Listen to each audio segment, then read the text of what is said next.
muy bienvenidos y bienvenidas a nuestro nuevo episodio del Recorrido Florido, donde el trabajo interno, es decir, el camino interior, es la verdadera batalla. Aquí en las culturas originarias americanas, la guerra florida es la más sagrada de todas las batallas y es aquella que se realiza ante sí mismo. Muy bien, entonces hoy les traigo un tema de fundamental interés y es la sexualidad. Esto es algo que si uno lo nombra, de inmediato surgen preconcepciones de lo que uno supondría que podríamos hablar aquí. Es decir, ya aparece lo genital ligado a lo corporal, ligado a la relación con un otro o incluso la relación con sí mismo. Pero siempre ligado a esta cuestión que deviene en mayor o menor medida de lo genital. Y lo que vamos a hacer en esta primera ponencia del ciclo que abordaremos la sexualidad es otorgar una concepción abarcativa respecto de lo que es lo sexual. Y es lo primero que tenemos que hacer, porque nosotros como occidentales tenemos una concepción de la sexualidad que es totalmente, y lo voy a decir así, ignorante. En el sentido en que es un tema que durante muchos años, siglos podríamos decir, se ha velado, ha pasado como un tabú este tema, de acuerdo a la concepción de la cual la cultura occidental se funda, en donde la sexualidad se considera como el pecado original, o mejor dicho, lo que deviene posterior al pecado original, la consecuencia. Ahora, tener esas preconcepciones para lo que tenemos que hacer aquí y para los tiempos de hoy no nos sirve. O sea, no sirve, siempre y cuando las transformemos.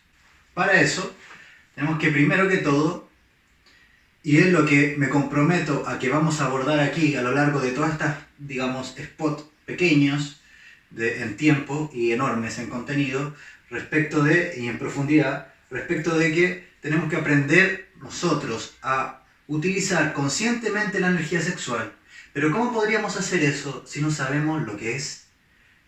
A lo que apunta, suponemos saber lo que es, y eso es, podríamos decir, incluso peor que no saberlo. Bueno, entonces, aquí no voy a abordar cuestiones como abuso sexual, qué hacer en caso de abuso sexual, cosa que podría hacer, pero considero que para lo que tenemos que hacer acá ahora, no es en principio por el lugar que tenemos que partir. Y entonces, por el lugar que tenemos que comenzar es a percibir en el lugar en el que estamos parados. Y en la sociedad occidental, el lugar que estamos parados, y bien digo parados en las dos vertientes, tanto como estar de pie como detenidos, es respecto a la sexualidad. Podría parecer que este tema no es un lugar de detención, pero sí lo es. En el sentido en que, si uno mira la sociedad, lo que ve es que la sexualidad está fundamentalmente ligada a la muerte. Y esto lo voy a anunciar de manera simple, pero mucho más profundo de lo que lo voy a decir. Es que está ligada a la muerte toda vez que la sexualidad se reduce a lo superficial. En el sentido en que si se reduce, por ejemplo, a la imagen o al cuerpo atractivo, ahí hay una sexualidad que está detenida, que está cristalizada, que está esclerotizada, muerta en la imagen. Y no es eso para lo que es la energía sexual. Es de hecho para todo lo contrario. Si esto se ha detenido, esa energía sexual se ha detenido, entonces es una energía que no se puede utilizar. Ahora, si vemos la sociedad de hoy, la energía sexual se utiliza para la excitación o la muerte. Como es bien conocido, en que si uno ve cualquier programa en realidad, y esto lo devela Freud, la ligazón que tiene la sexualidad con la muerte, si uno ve un programa cualquiera, digamos, alguna película de hoy, está los disparos, la muerte, etc., y las escenas sexuales muy cercanas unas con las otras, o por el otro lado están las muertes pasionales, o en una familia, el que por una infidelidad o por una falta de deseo sexual se desarma todo lo que podría haber sido vida. Entonces, tenemos que comprender que a la base de todos esos problemas que he enunciado, como también es, por ejemplo, la mala relación entre miembros de la familia, subyace un elemento sexual. Y digo un elemento sexual que no es necesariamente genital. Piénsenlo así. Si la sexualidad es América, lo genital podría ser Chile o Perú. Pero lo sexual implica mucho más que solo lo genital. Entonces, lo sexual sí tiene relación con la relación, digamos. Es decir, que la manera en que vinculamos cuestiones es un elemento sexual. Y cuando la sexualidad se apaga, ese elemento vinculante también se apaga con ella. Entonces, por eso es muy importante que comprendamos, primero que todo, un paradigma mucho más abarcativo y luminoso, si se quiere, respecto de lo que es lo sexual. Entonces, para eso, consideremos primero la diferencia que hay entre el mundo de las plantas, los animales, y el ser humano. Porque nadie puede dudar que en las plantas y los animales habita lo sexual también, pero habita de manera distinta que en el ser humano. Entonces, esto es algo que tenemos que considerar fundamentalmente. Y es porque en los animales y en las plantas, los ciclos sexuales reproductivos y la sexualidad en esas esferas sí está reducida a eso, podemos decir con propiedad, está determinada por los ciclos del Sol y la Luna. Fundamentalmente por los ciclos solares, en el sentido en que los movimientos del astro del Sol determinan la estación del año, por tanto si las plantas van a florecer o van a marchitar, y también determina por sus movimientos las distintas etapas del año, con lo cual ocurren ciertos movimientos de apareamiento o no. Entonces vemos, y esta es una primera diferencia fundamental a considerar, que la energía sexual en el mundo sí está, pero está dirigida por los movimientos del Sol. Y esos movimientos del Sol es lo que determina la sexualidad en los animales y en las plantas, excepto algunos mamíferos superiores que tienen sexualidad por placer, digamos, tienen relaciones sexuales por placer. Eso también está en la naturaleza. Pero vamos, la diferencia con el ser humano.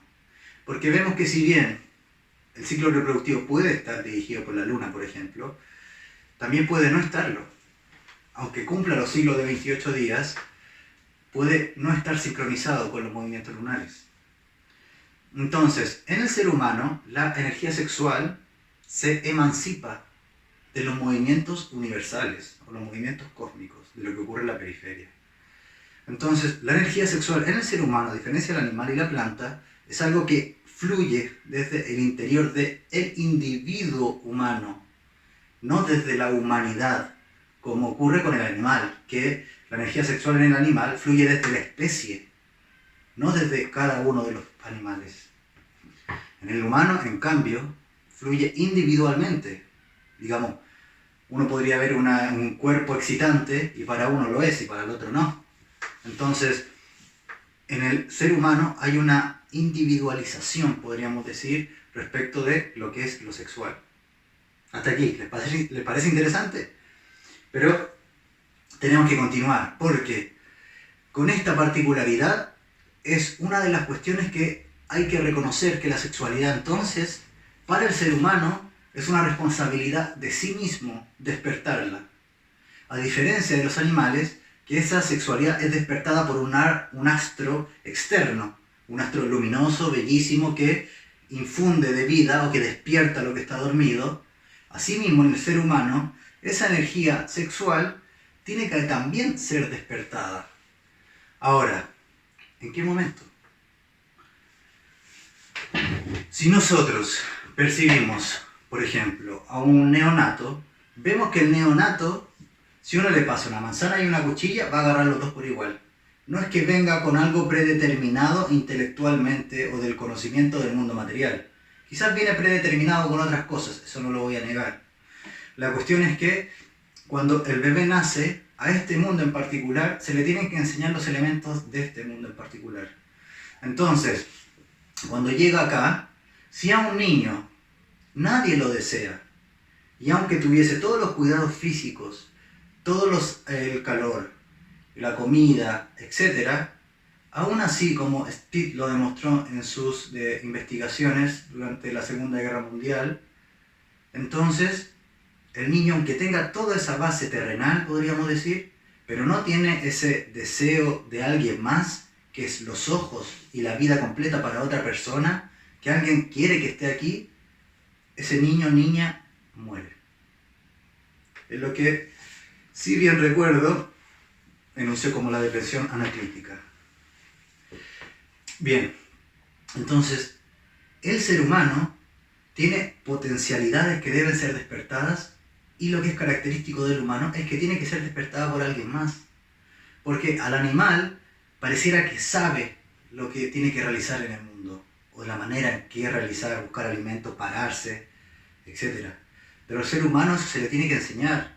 Es decir, si un humano no ve a nadie caminar, no aprende a caminar a pesar de que tiene el cuerpo predispuesto para eso. Si no escucha a nadie hablar, tampoco aprende a hablar. Y tiene el periodo crítico de los 9 años, que si no aprende hasta esa edad después, muy difícil que ocurra. Entonces el ser humano siempre requiere de un modelo con el cual levantarse. Y esto es muy interesante, porque las plantas con el sol se levantan en esa dirección, si se dan cuenta. Es decir, pareciera que en espiral hacia arriba lo siguen, o quieren acercarse a lo más luminoso, al sol. Y el ser humano, podemos decir, hace lo mismo, pero en un nivel distinto, porque hay otro ser humano que funciona como sol de esa vida, y que ese pequeño neonato comienza a imitar y a levantarse en pos de esa energía que lo levanta. Entonces, este primer elemento es fundamental de considerar. Si un ser humano tiene un referente por el cual ha sido deseado, un adulto anhela que él exista, entonces es similar a lo que acontece con el sol que ilumina una semilla. Hay algo que comienza a despertarse. Vemos entonces que esta dicotomía entre la vida y la muerte, ambas dos están contenidas en lo que es la esfera sexual, como Freud bien lo develó respecto de la energía del Eros, que apunta a la vida, y la energía del Thanatos, que apunta a la destrucción. Cuestión que se ve muy palpablemente en el adolescente, cuando en el mundo no encuentra un sentido por el cual estar, o reprime lo que él considera como impulsos destructivos y no lo logra sublimar, es decir, llevarlos a un fin más noble. Entonces aparecen los impulsos destructivos de manera tajante y desgarradora. Bien, sobre esto, y la adolescencia en particular, hablaremos posteriormente. Entonces, ¿qué tenemos que considerar? ¿Qué es la energía sexual en el ser humano? Y bueno, en las culturas antiguas, muchas de las que se consideran iniciáticas, la sexualidad humana ha tenido un lugar central, porque la muerte que acecha a todo el mundo de la materia, la energía sexual es la única que puede atravesar la muerte, en el sentido de que a través de ella es que hay algo que va más allá de la muerte del individuo y otorga una nueva vida. Entonces, por ese motivo, y muchos otros que abordaremos a lo largo de estas ponencias, la sexualidad para las culturas iniciáticas es considerada como la energía divina que porta el ser humano. Y ahora, si nosotros, un poco salimos a la calle y escuchamos que en realidad mucha de la gente habla que el ser humano es un ser de luz, que tiene una semilla de Dios o de luminosidad en sí, yo estoy de acuerdo. La cuestión es que esa semilla tiene que ser despertada, en principio por un adulto, y luego ese fuego tiene que ser sostenido cuando uno es adulto, de otorgarle leños, cuestiones con las cuales tú de tu vida quieres transformar, que vendría a ser el ejemplo de un leño. Tú entregas el leño y el fuego transforma el leño en luz, calor y ceniza. Tú, tu propia vida y elementos antiguos en ti, como por ejemplo pueden ser las preconcepciones de la sexualidad, lo otorgas a algo con lo que te enciendes y transformas ese elemento antiguo, esa preconcepción, en luz, calor y ceniza.